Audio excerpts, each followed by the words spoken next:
All right, Chiefs fans, we got a familiar face back in town. Kareem Hunt is coming back to Kansas City. We got some notes from the Bengals game, and then we'll look forward to the Atlanta Falcons game. Let's get started. So we'll talk about the familiar face coming back to Kansas City first. In the Bengals game, Isaiah Pacheco fractured his fibula. He is expected to be out 6 to 8 weeks and possibly as much as 12 weeks. This is a significant injury. He's going to miss significant time. And lo and behold, the Chiefs front office says, well, I don't really know if we feel quite comfortable with Carson Steel and Samaje Perine and then maybe Clyde Edwards-Helaire. So let's go out and find us another workhorse there in the backfield. And the Chiefs went out and they signed Kareem Hunt. Kareem Hunt's 29 years old. As you know, he used to be in Kansas City in 2017. And when he played for the Chiefs back in 2017 and 2018, he was a bad dude on the field. In 2017, he rushed for 1,327 yards and 8 touchdowns. In 2018, he rushed for 824 yards and 7 touchdowns.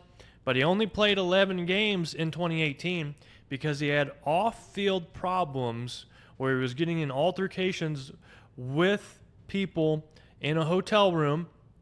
And I knew someone that was close to Andy Reid at the time, and they told me that if Kareem Hunt lied about what happened that night, he would undoubtedly be kicked off the team. And sure enough, the word comes out that perhaps Kareem Hunt was not quite as honest as he should have been with that situation with Coach Reid, and he was kicked off the team.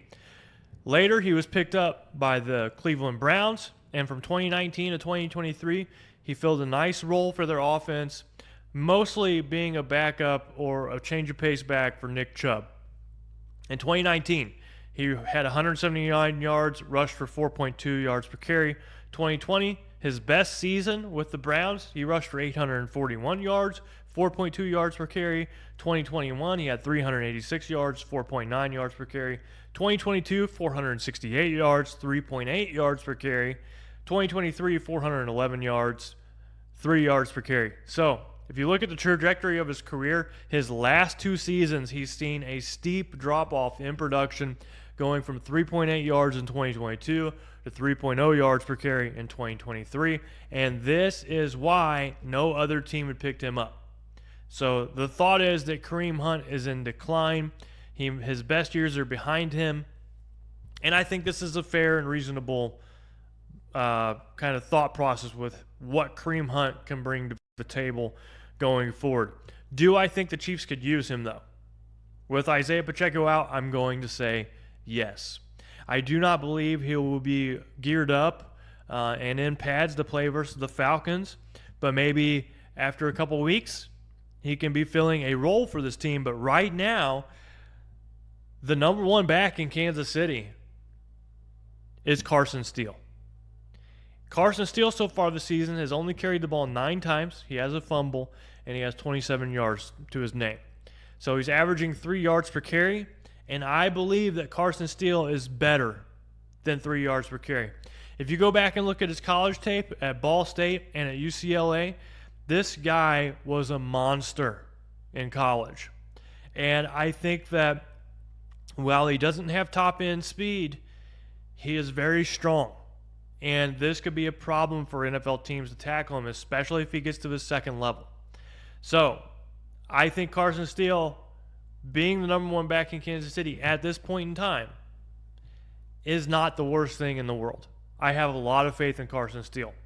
And the Chiefs, obviously need pieces around him to help back him up. So Samaje Perine's going to have an expanded role, but he's really in the Jerick McKinnon role this year. That's why they signed him to fill that void. Kareem Hunt's going to have a role, and then Clyde Edwards-Helaire. I am unsure of what's going to happen with him. He is apparently having issues with PTSD, which is a very serious problem, and he needs as much time as he can to work through that and get treatment and seek help. There are treatment options for PTSD, so if any of you out there listening have it, I want you to know that it may be difficult now, but there is hope, and there are ways to treat it. So I hope that you can get the help you need. I hope that CEH can get the help he needs so that he can overcome and live a fruitful life and get past this trauma, or at least work through some of the trauma that he's dealing with. I have no idea what that trauma is, but until he's ready to play for the Chiefs, I'm hoping that he finds a good recovery, a solid recovery, and he can get to the path of getting better. So the ball is in Carson Steele's hand. The ball is in his court, on his side of the field, and it's up to him, and I have faith in him. I also think that once Kareem Hunt gets up to speed, he will help during these 8 weeks or so that Isaiah Pacheco is going to be out. But that's where I stand on all of that. Looking back to the Bengals game, there's some developments that I'm seeing for the Chiefs team that I am really liking. And one of those developments is Chamarri Conner. Chamarri Conner this preseason, I thought looked like he was popping on tape every single week. And what do you know? He comes out in the regular season and he's still popping on tape. He is playing very quickly.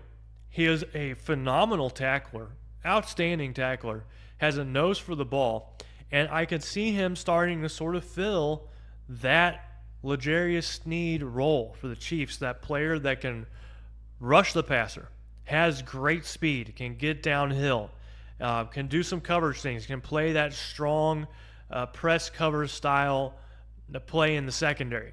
So this is a huge boost for the Chiefs defense. Chamarri Conner, another great find by Brett Veach. Another player I want to highlight a little bit is Jalen Watson. While Jalen Watson is not playing as well as Trent McDuffie, he is playing very solid football for a number 2. And I thought he would be a liability going into the season. He has not been a liability. He has been a strength for this Chiefs defense. And then lastly, Trent McDuffie is playing, I think, the best cornerback play in all of the NFL. He was 1v1 versus Jamar Chase versus the Bengals a lot last week, and he put the clamps down on Chase and had an open field tackle or two that I don't think any other cornerback in the NFL makes. And it even got Jamar Chase throwing a fit, claiming that he was, hip drop tackle or something else. It was really just a clean tackle. And because Jamar Chase lost his cool, that really hurt the Bengals' chances to win that game.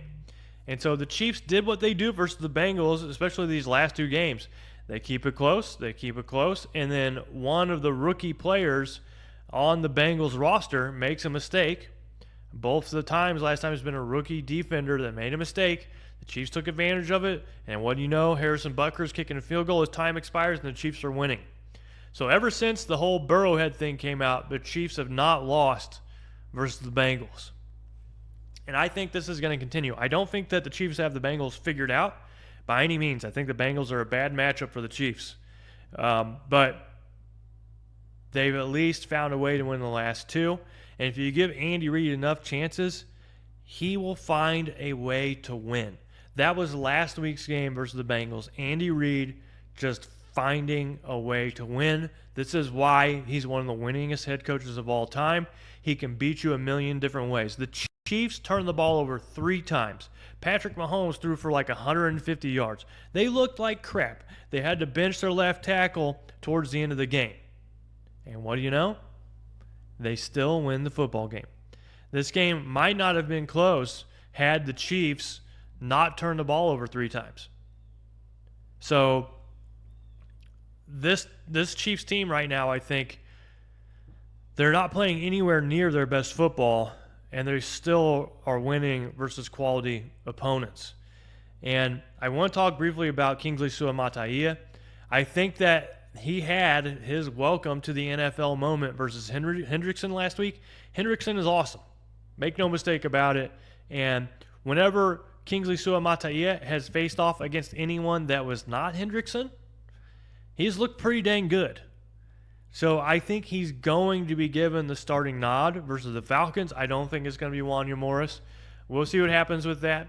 But the Falcons don't have a guy like Hendrickson on their team. So I think that Suamataia is still going to get the nod. He's still going to be the starter versus the Falcons.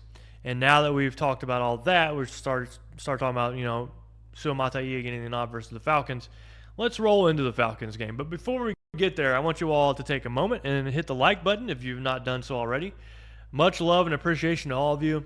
We're still trying to get to 30,000 subscribers, and once I started A couple years ago, we've really made some good progress towards that. So if you can hit the subscribe button and join us here at RGR Football, really appreciate y'all for everything you do. And then, as always, the comments have been on fire lately. I love reading them. You have so many smart things to say. Except for that Bengals fan that came into the comments last week, you can just go kick rocks. But that's what I want to say about, subscribing. I got nothing but love and appreciation for all of you. Moving on to the Falcons. The Falcons are 1-1. They played Week 1 versus the Pittsburgh Steelers, lost by a score of 10-18. They played Week 2 versus the Philadelphia Eagles. They won by a score of 22-21. Late drive heroics by Kirk Cousins won in the game. You have to feel that many people in the Falcons front office felt vindicated winning that game versus the Philadelphia Eagles. But I do not think the Eagles are very good. You saw that stretch of time at the second half of the season last year for the Eagles where they looked terrible, couldn't win a game. I don't think Nick Sirianni is that great of a head coach. And so that win versus the Eagles, I am not too impressed by. The loss to the Pittsburgh Steelers, I am also not too impressed by. The Steelers, for everything that's going on with their team, they at least have an identity. And that identity is we're going to play awesome defense. We're going to create chaos for your offense. And we're going to do just enough offensively to win the game. And that's what they did versus the Falcons. And the Falcons only scored 10 points in that game. So the Falcons are averaging 16 points per game so far this season. And I think the Chiefs' defense is better than the Eagles. So I think that it's not out of the question to try to ask the Chiefs to hold the Falcons to 16 points or less in this game. Kirk Cousins so far this year is averaging 198 yards per game, 3 touchdowns, 2 interceptions for an 89.7 rating. He is not playing that well to start his career off for the Falcons, and I think he's going to have his work cut out for him versus the Chiefs because, as I mentioned, the Chiefs secondary is playing really well right now, and I expect that to continue. But my key to this game is, can the Chiefs stop Bijan Robinson? Can they stop Tyler Algier? Right now, Bijan Robinson is averaging 5.2 yards per attempt. That's like Jamal Charles area. And then he's averaging 82.5 yards per game so far in this young season. Tyler Algier, 6.2 yards per attempt, 37 yards per game. If the Chiefs can put a cap on the Falcons' rushing attack, they will win this game. If they can make the Falcons one-dimensional and they have to rely on Kirk Cousins' arm the whole game, this is going to be a bad game for the Falcons. The Chiefs have shown so far in 2024 that they can stop the run. I love Mike Pennell.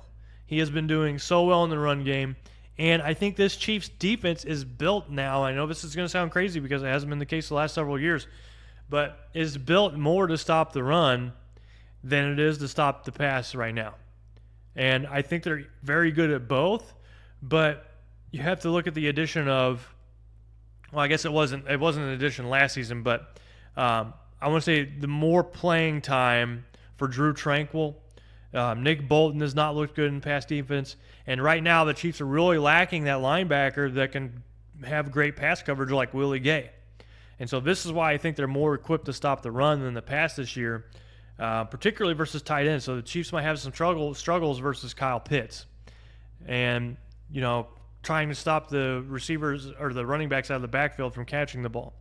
So if the Chiefs can make the Falcons one-dimensional, if they can stop the Falcons' rushing attack, I believe they will win the game. And on the offensive side of the ball, we need to see a better game from Suamataia. We need to see a better game from the offensive line. Mahomes needs more time. If Mahomes has time, as you remember, he's shouldering this team now while they're still reeling from the impact of losing Isaiah Pacheco.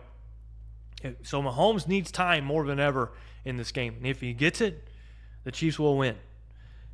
Looking back on the last 2 times Kirk Cousins has faced off versus Steve Spagnuolo, in 2023, Kirk Cousins faced off versus the Chiefs with the Vikings. He went 29 of 47, 284 yards, 2 touchdowns, no interceptions, a rating of 92.9.